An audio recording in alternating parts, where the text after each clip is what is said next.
बहुत बहुत स्वागत है आप सभी मित्रों का मेरे YouTube चैनल पर। मैं सिद्धांत सहगल, वैदिक एंड केपी एस्ट्रोलॉजर, गुरुदेव के गोचर फल को लेकर हाजिर हूं आपके सामने। गुरुदेव मीन राशि से मेष राशि में आ जाएंगे 21 अप्रैल 2023 को और 30 अप्रैल 2024 तक मेष राशि में रहेंगे। इस गोचर के दौरान सभी राशियों के जातकों पर क्या प्रभाव पड़ेगा ये मैं आपको बताने जा रहा हूं। गुरु यानी बृहस्पति को नवग्रहों में मंत्री पद प्राप्त है। गुरु नैसर्गिक रूप से शुभ ग्रह होता है। जन्म कुंडली में जहां बैठते हैं उस स्थान की हानि और जहां दृष्टि डालते हैं उस भाव के शुभ फलों में वृद्धि करते हैं।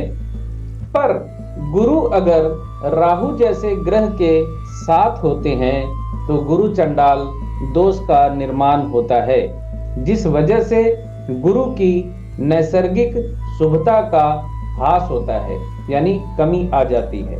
यानी गुरु अपनी नैसर्गिक शुभता खो देता है या उसमें कमी आ जाती है। गुरु धन, धर्म, विद्या, संतान का कारक माना जाता है। जन्म कुंडली में राहु गुरु एक साथ हों तो इन कारकों पर बुरा प्रभाव पड़ता है और गोचर में भी अगर राहु गुरु का संबंध एक साथ हो तो गुरु चंडाल दोष का निर्माण हो जाता है, जिस वजह से गुरु के कारकों पर बुरा प्रभाव पड़ता है। यानी धन, धर्म, विद्या, संतान, इन चार चीजों पर बुरा प्रभाव पड़ता है। और गुरुदेव बृहस्पति जिन चीजों के कारक होते हैं उन चीजों पर भी बुरा प्रभाव पड़ता है। यानी गुरुदेव बृहस्पति राहु के साथ जब तक मेष राशि में योग बना के बैठेंगे तब तक आप देखिएगा बाजार में सोने का भाव किस प्रकार से ऊपर जाता है और नीचे जाता है, यानी एक अनिश्चितता बनी रहेगी। अब हम बात करेंगे कन्या राशि के जातकों के बारे में। कन्या राशि के जातकों के लिए गुरुदेव होंगे अष्टम भाव में। अष्टम भाव में गुरुदेव का गोचर मृत्यु तुल्य कष्ट व आर्थिक हानि देता है। बृहस्पति कन्या राशि में चतुर्थेश और सप्तमेश होते हैं। आपकी पत्नी किसी नाराजगी की वजह से इस वक्त अपने मायके में रह सकती है और शिक्षा में बाधा तथा भाग्यहीनता का शिकार आपको होना पड़ सकता है।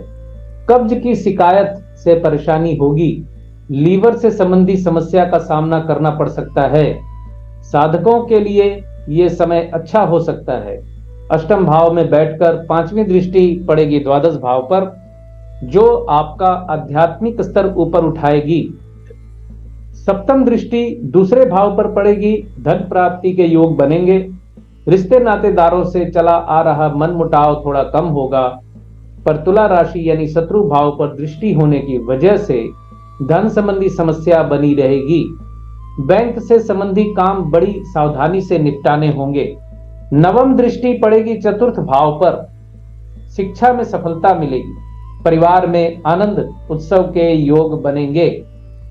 जून 2023 तक धन संबंधी समस्या और दिशाहीनता का सामना करना पड़ सकता है आपको। जुलाई में पुराना फंसा हुआ पैसा मिलने के योग, पैतृक संपत्ति की प्राप्ति और व्यवसाय से लाभ।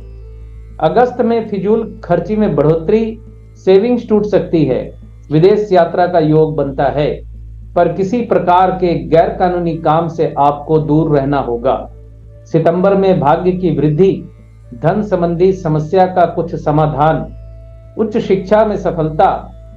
अक्टूबर में धन वृद्धि, रिश्ते नातेदारों के साथ अच्छा संबंध, धार्मिक यात्रा में जाने का योग।